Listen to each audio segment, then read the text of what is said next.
Assalamualaikum warahmatullahi wabarakatuh. Kepada rekan-rekan warga belajar PKBM Cerdik yang sudah berjuang, yang sudah banyak meluangkan waktu untuk kegiatan tata boga dari awal sampai akhir. Pertama, Bapak mengucapkan terima kasih yang sedalam-dalamnya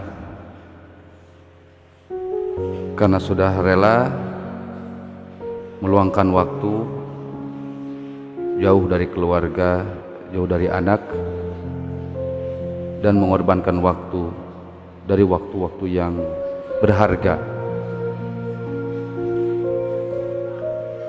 Yang kedua, mohon maaf dari lembaga yang hanya bisa memberikan selamat dan rasa terima kasih, tidak bisa memberikan imbalan apa-apa. Yang ketiga, meskipun kita tidak berada pada garis juara, tapi setidaknya hasil proses kita sangat luar biasa.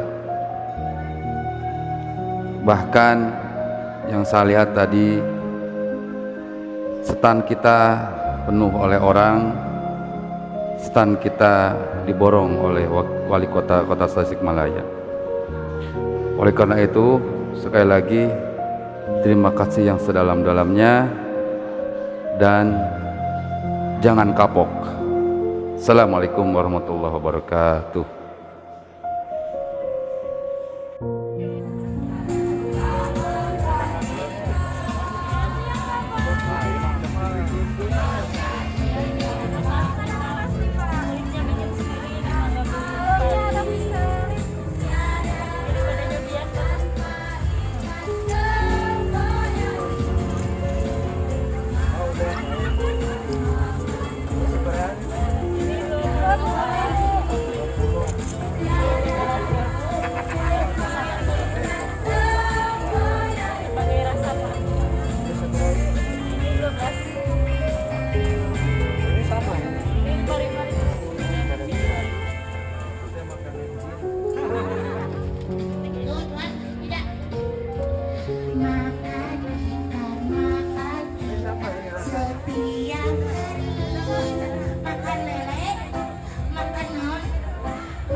Sekali lagi Faisal bisa ada di sini. Ada juga ada yang WA Faisal katanya ada PKBM beliau yang